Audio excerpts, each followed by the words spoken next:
Hello and welcome to yet another episode with me, Munir.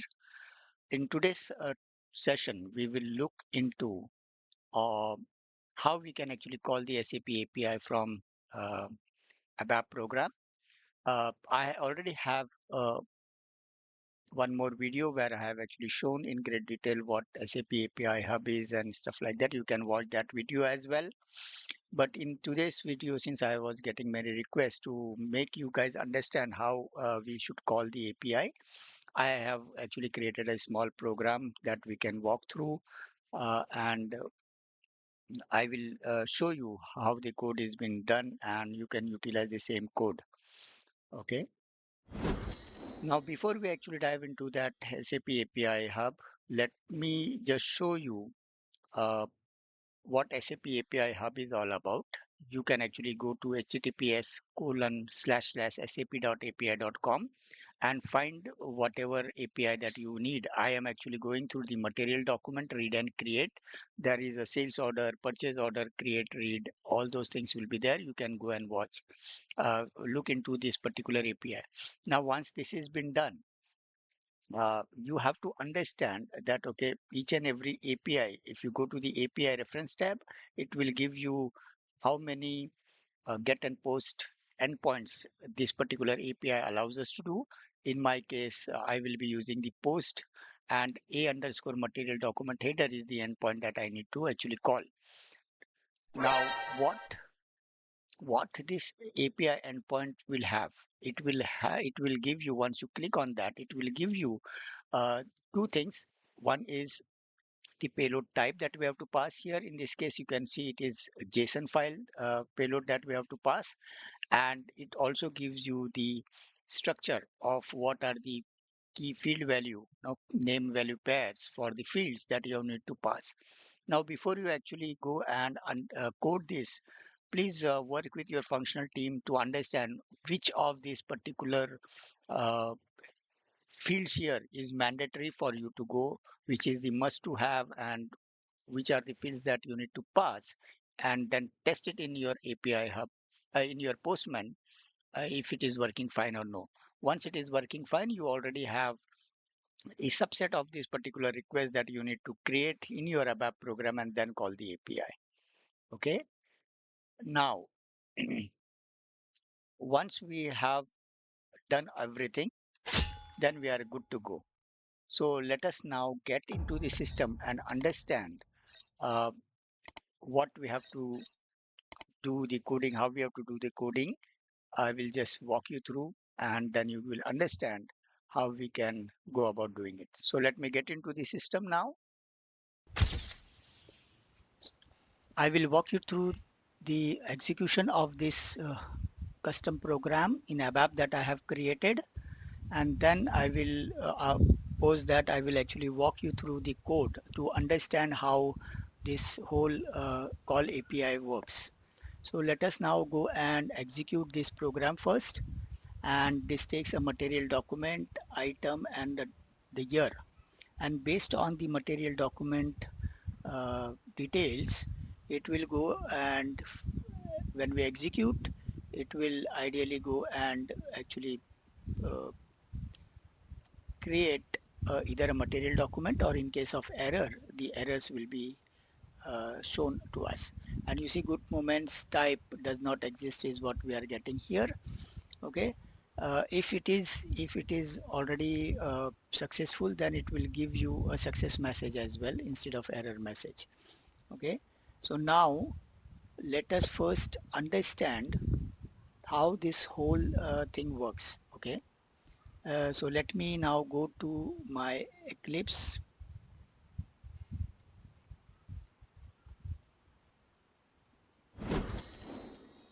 So let us see how this whole code works. Okay.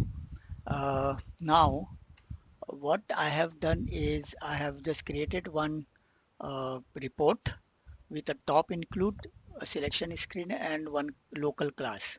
Okay, this local class can also be converted to a global class as well. And finally this class. Okay, so let me quickly walk you through what happens. And the first thing that is like in our selection screen, pretty easy. Some material document number, document item, and the year is been taken, and I'm just validating it. Okay. Once this is validated, the start of selection will hit, and then usually what it calls is a call API material document SRV method from the local class ZMS call API. And I have actually used a singleton pattern here so that if you even if you use it multiple times, we can actually use the same singleton. In case of error, generally it will get the result back and display the errors here using CL demo output display. Okay, now the whole logic of this particular thing, let me make it a bit big so that you can understand, see it better. Okay, so now the ZMS call API will actually go and call this particular class, which is again in an include, and this is a method which is a public method, as you can see. Okay, and then it also has a static method. That method will be called to get the instances. So singleton is actually being taken care here. Now once this thing is being called, the whole logic is actually being built in this particular thing. Okay, now before going there, what I have developed, one more method is a get result method, which will just get the put the uh, or return the values of all the uh, basically type all the variables or the internal table that I have created as my private section. Now what I have done in my private section is that this thing is very important. Okay, I will try to post this code also, uh, don't need to worry. Okay, and this is nothing but interface HTTP client is something that is being used here, which SAP has provided, that will allow us to actually go and call any HTTP client. Okay, I have created a URL that we need to pass, a token that we will get, a payload that we need to pass, and these are some of the return parameters that I'll be getting back. Similarly, in case of error, wherever in this whole process, if there is any errors, I will be actually filling my error report and also marking if there is any error with a ABAP boolean. Some of the constant that I have defined, because I need to fill in the error messages. So for error messages, I have actually said that, okay, unable to create generator CSR token, no data is found, all those whatever is needed, I have actually created a constant uh, structure wherein we can actually use this structure to fill in the different error messages. Apart from that, I have created one more structure for API related thing where I am actually using API material document SRV. Okay, and then I am using my uh, service and password and the host code. Okay, this is just something that I am showing here, not real though. But here you remember this one is a host and the port that you have to actually fill in here. I am just masking it because I cannot show it here, and it will be like https colon slash slash your host name that you will see it in your SMICM transaction. SMICM transaction, you will get the host and the port for HTTPS or HTTP, whatever you are trying to use here. And this one is a constant, as you might have seen in my earlier video, that we have to pass XCSRF token to get the token value, and some other good movements issue and stuff like that, because this is needed um, for my processing. Now, some of the other private methods that will be called in our main method, which is nothing but call API material document SRV, is that fetch CSRF token, prepare payload, convert WBS element, prepare payload for material document, execute the API, parse response back. Okay, these are some of the things that is been there in my earlier also, but now I have actually made this very easy for you to understand because it will be targeting only for one particular process. Okay, now first thing that we are actually calling as, and you might have seen here, is that from this class we are getting the instance, and for the instance we are actually calling the public method call API. So how it works, it will go and fetch the instances. I'm checking whether the instance is already initialized or bound. If not, then create a new instance, otherwise pass the same geo instance back. So once it is created in the whole session, the same instance will be returned back so that the end user can actually process the whole thing in the same session variable that we have. Now, once this is been returned back, this method is being called, okay, wherein I'm just initializing back my GV error, has error flag and the error table. I'm just checking whether I am getting the document number properly given, yes or no.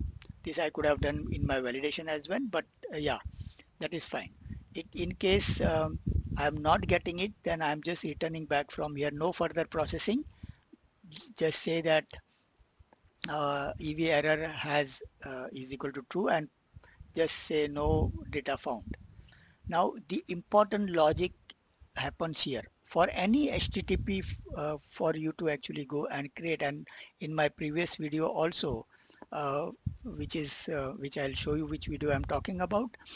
In that video also I have shown you guys the complete step by step on how you can check your API before you actually go and utilize it in your ABAP, but test it in your um, Postman. And in that session, the first thing was to actually fetch the CSRF token using the GET request. Then once we get the CSRF token, use that CSRF token and uh, then call a post request with the payload there. So this is what we are doing. We will be going and doing our fetch CSRF token first, okay? And I am passing if the material document API URL with the URL that is been passed from here. As you can see, I'm just passing the material document API URL, which is again from my class, which is nothing but SAP OPU. Let me show you that as well so that you know it pretty well what I'm talking about. This one is here. So, okay. One more important thing, guys. Sometimes you will not get connected to this particular service. Okay, in that case what you should do is you should ask your basis guy to actually go and activate this service in your system. Okay, and how will you do it? Let me go and show you that in my SICF transaction.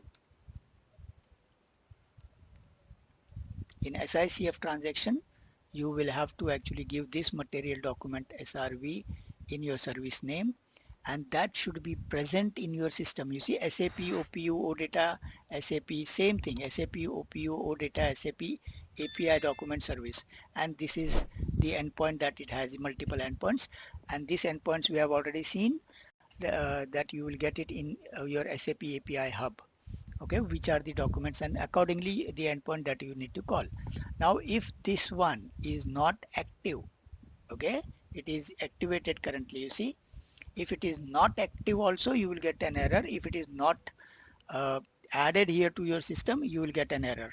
So remember that point. So before you use any of your uh, uh, API service, that should be activated. Basis team will help you in doing this activation. They will actually just download this from SAP API Hub, and I don't know what they do, but you will get it here.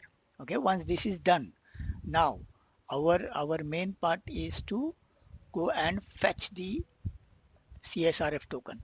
Okay, and how we can go and fetch the CSRF token is that first of all I am actually having the host name that I have already defined in my top GS API host, user ID and password. All these three I'm getting from that particular thing. I have hard coded. You can actually set it in your parameter table and then pull it from there. Whatever you want to do, you can do here. Okay, now once you have your host name with you, the API URL I am actually taking, if already the API URL is passed, okay, then actually get that API URL, otherwise get the standard one that we have defined up. Ideally speaking, it is actually going to the same API URL here. Okay, same API URL it is going to. If there is something else that you want to pass, definitely the particular structure of this program is made in such a way that you can go and add your another API and implementation for that API as well. Now, using that API that is been given, I am just creating my URL, which is nothing but the host name, port name, and the URL. This is nothing but the SAP OPU material document. Here, if you want to call sales order document also, you can call with the same logic, guys. No change there. Okay, logic will be same. Now, the once you have your URL ready, you have to call it using CL HTTP client create by URL. Now, if you go and see here, let me show you that it also has many other uh, uh, way of calling it. You can create your SM59 destination and create by destination. You can create by a connection. You can create by a cloud destination. If you have a BTP cloud, then you can use. So there are many ways you can actually go and do it that way. Okay, I am using the simplest way because this is very easy for us to go and connect it by using a URL. Okay, so now create by URL will be called, and that create by URL we will pass our URL that we need to pass, and we will get back the HTTP client. This is nothing but of type IFHTTP client reference to. So this HTTP client, I am just checking whether I am able to initiate the client object, yes or no. If not, stop then and there and say HTTP connect error. Okay, this error is some error again I have given here, unable to connect to HTTP client. Okay, you can set your own messages the way you want. Now, once this has been done, in our Postman, we are always giving authentication, which is a basic authentication using the user ID and password. And this is what I am doing it with the user ID and password. Now, this user ID and this password again should be maintained by for that particular API in here. Okay, in this thing it will be here somewhere in logon data. Okay, they maintain it somewhere here. So just check with them that okay, is there any user ID and password. For that user ID and password in SU01 they will assign some roles and stuff like that, which basis will help you guys. Okay, so with that user and that password you can now authenticate the call, the HTTP call. Now once it is authenticated, the first thing is you have to go and set it on as a what you say uh, uh, get request.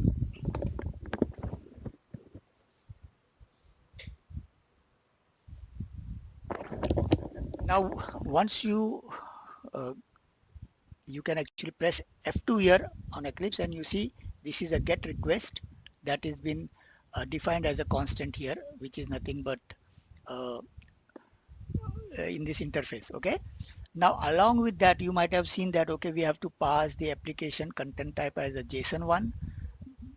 If your particular API requires the data in XML format, then this will change, guys. Okay, don't just copy paste my code.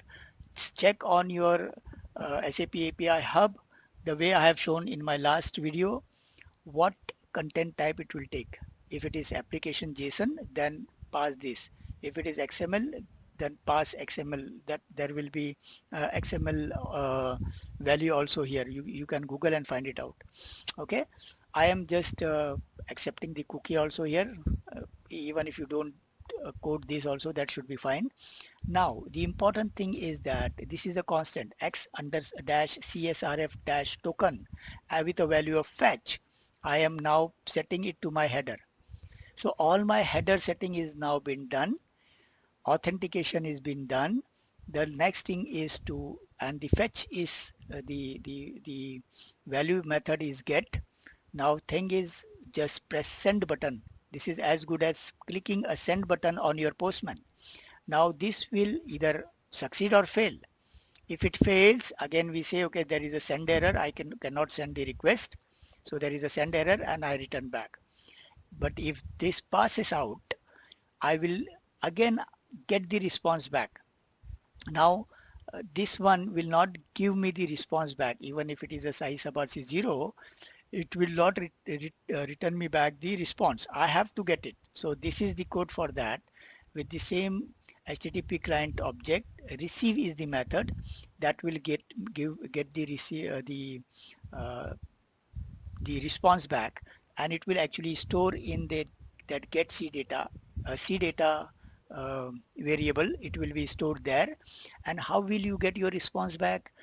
You say go HTTP response get data will give you the complete response back that you see in your Postman on the bottom left corner as a body.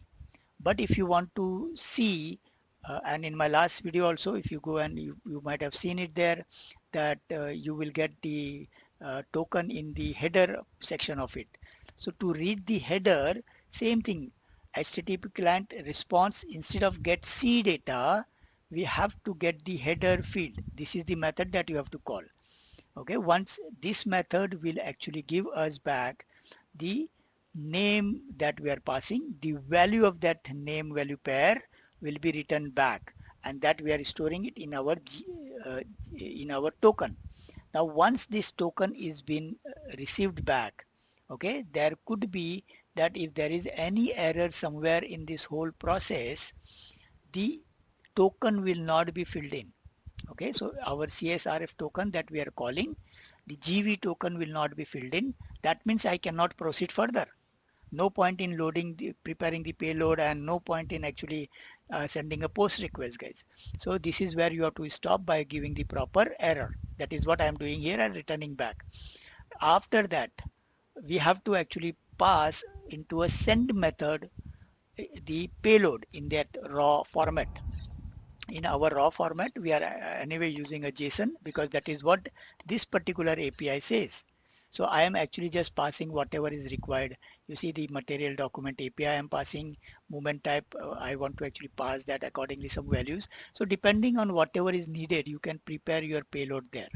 Okay. Now this could also be made more generic. Okay. By saying that, okay, if you have API that you are passing in, if it is a material document, then prepare a material document. If, say for example, you can actually have something here when it is nothing but, it's not GS API material document, but API sales order, for example, you can define it that way, and then you will say, okay, then in that case you just prepare payload for sales order ORD, for example. Okay, something like that you can pass. Of course, you need to define this particular method as a private method and implement it, this particular sales order related API, the whole path you have to mention there and stuff like that. So this is now extendable kind of class that you can create. So tomorrow if something else comes in, you have to just add it here and move on. No need to keep on creating different things. Here though, even though I have created a local one, you can create a global class out of it and then use it the way you want and keep on adding your methods there. Okay, so once since it is only one for me, I am just saying, okay, prepare payload. Prepare payload, I am just reading the first one, checking it. Okay, and then definitely it will check and return me back, because initially also I'm checking that. And then for in my case, the date and time is actually always pass as date and time, dd dd, and with the time as 000, and time is passed as pt in my case. Just check whatever is needed, you have to pass it. Now again, I am just converting the WBS element by calling the routine, which is ABSSP output routine, which will actually convert this number to the proper WBS element, right? As you might know, those people who don't know, in project system, the PSP NR is a numeric value, but the actual value this is which has been shown in the output will be a character 24 value, or 20 or 24 value. Okay, so that I am doing here because LV pause ID is needed somewhere in my, here you see WBS element. So now this particular thing, right? Document date, there are many fields here in your API. Ask your functional guys what are the things needed. Copy this, create your own payload in Postman, check whether it is working, yes or no. Once it is working fully completely, then only you come here and do your coding. So once your coding is done here, these are the bare minimum things which were required for me to create my material document. So what I have done is I have just concatenated in this particular manner so that I can just read it exactly the way it is.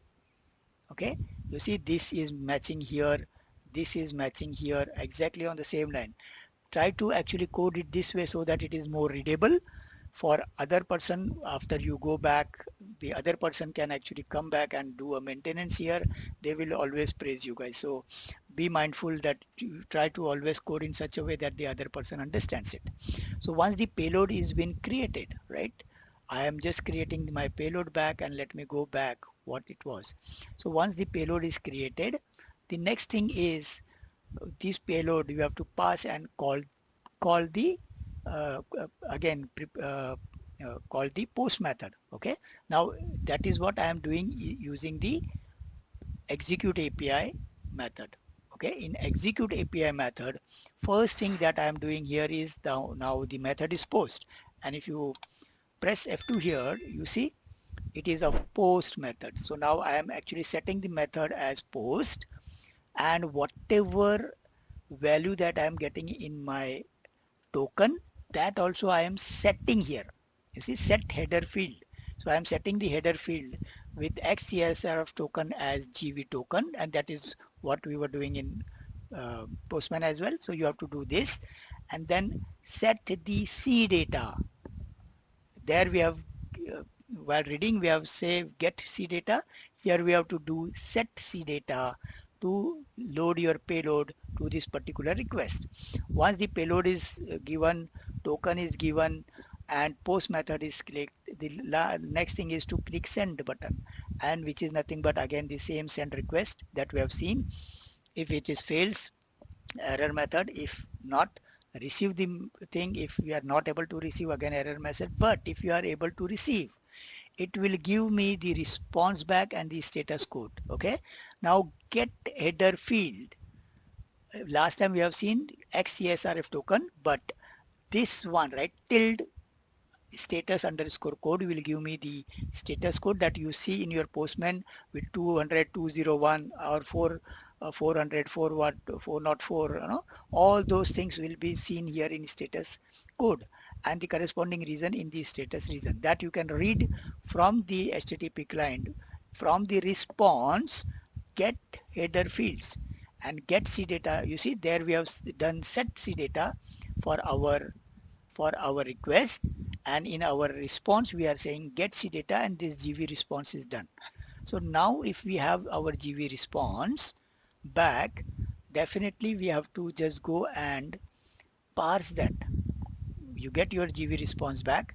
What I am doing is I am just converting that GV response to LTXML data, and using that X, because this whatever we will be getting as a name value pair, as a return variable. The response will be always an XML, even though we are passing the data back, the payload in JSON format. The response we are getting in XML. So that is the reason we have to parse it that way. Now SMUM XML parse is a function module that SAP has provided that will return you to XML value. In that you can check if there is a material document that is been created. If yes, then it is successful. Otherwise, add an error. material document is successful, or otherwise all the errors that we are getting, just add it. Okay. This is wrong again. I should not do it multiple times. I should have actually taken this. uh, yeah, correct. This makes sense, but it is repeating. So once this is and there is an error, the errors will be shown here. That error, finally what I am doing is, okay, once this has been done, it will go and then if there is an error, it will pass the error, and this error finally with the method will come here. Here it will come in our main instance, where EV error is an error, yes or no. If I am getting an error as an ABAP true, I am just reading the get result value and getting the GT errors back. What does this do? This will actually go to this implementation. Okay, let me go to the definition first. It is nothing but is all the type string and one GT error that we have seen, and it just passes back our private variable GV HTTP reason that we have stored. HTTP status that we have seen, we have stored here, right, in our the post method, right? And the GV response that we have got back, we are just passing it back along with the errors as well. So once that error is here, I'm just saying CL display output display. You can actually do whatever you want to do here for your error rectification. Hope with that, I would like to stop here. Hope this series or this tutorial was informative enough for you to understand how you can actually call the SAP API and consume the same in our ABAP report. Uh, Probably, if you have any, you try it out. If you have any other questions, please feel free to actually comment out. With that, I would like to request you to please do like, share, and subscribe to my channel. Thank you and happy learning.